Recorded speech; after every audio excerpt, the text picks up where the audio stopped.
All right, Brandon McCartney's 12-inch GONZO Jr.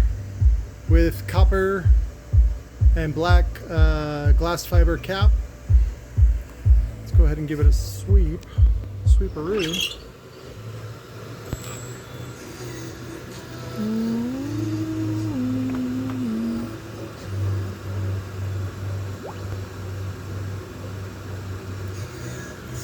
FS at 30, pretty nice for a 12.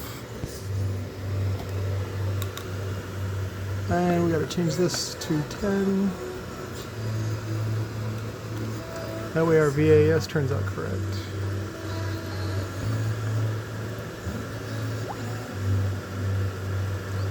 Wow, less than a cubic foot. So this thing will hit 30 hertz in 1 cubic foot ported.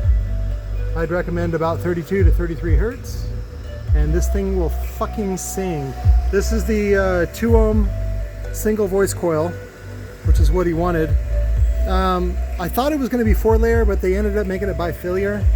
On the next version of the motor, what I'm going to do is make a thicker top plate.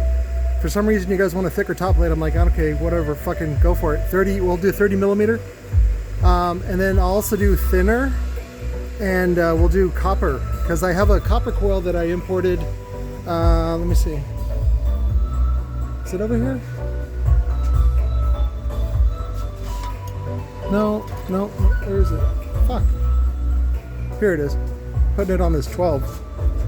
So it's got like a 80 millimeter, 70 millimeter wine height, and the DCR comes out to about 1.3, 1.4, which is the DCR on the Dual 2s that Sundown uses. So, you know, oh, you got box rise and whatever. It's so stupid. But just using it as a universal 1 ohm single voice coil, it works great. And then if you want to say it's a 2 ohm coil after box rise, then fucking go for it. I don't give a shit.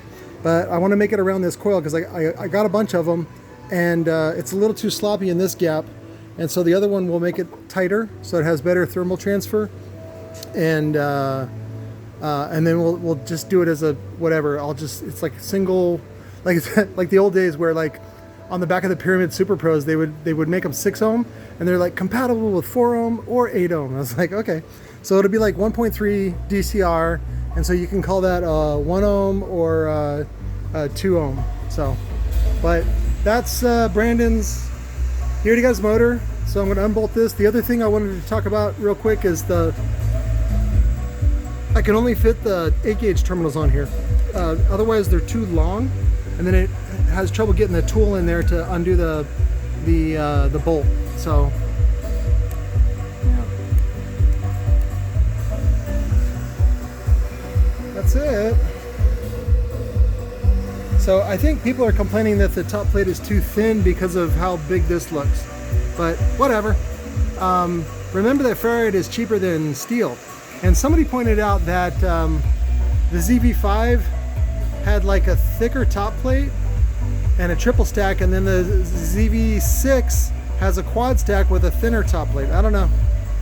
Again, I think that helped pay for the transition from Jacob being an owner to Scotty. So, because it's actually the same, or actually worse motor, right? Because the 4th slug is diminishing returns. But now he can charge more for it, so whatever. I'm not in charge of a big company. I just build woofers in my garage. I'm a fucking degenerate. Love you guys. Thanks for watching.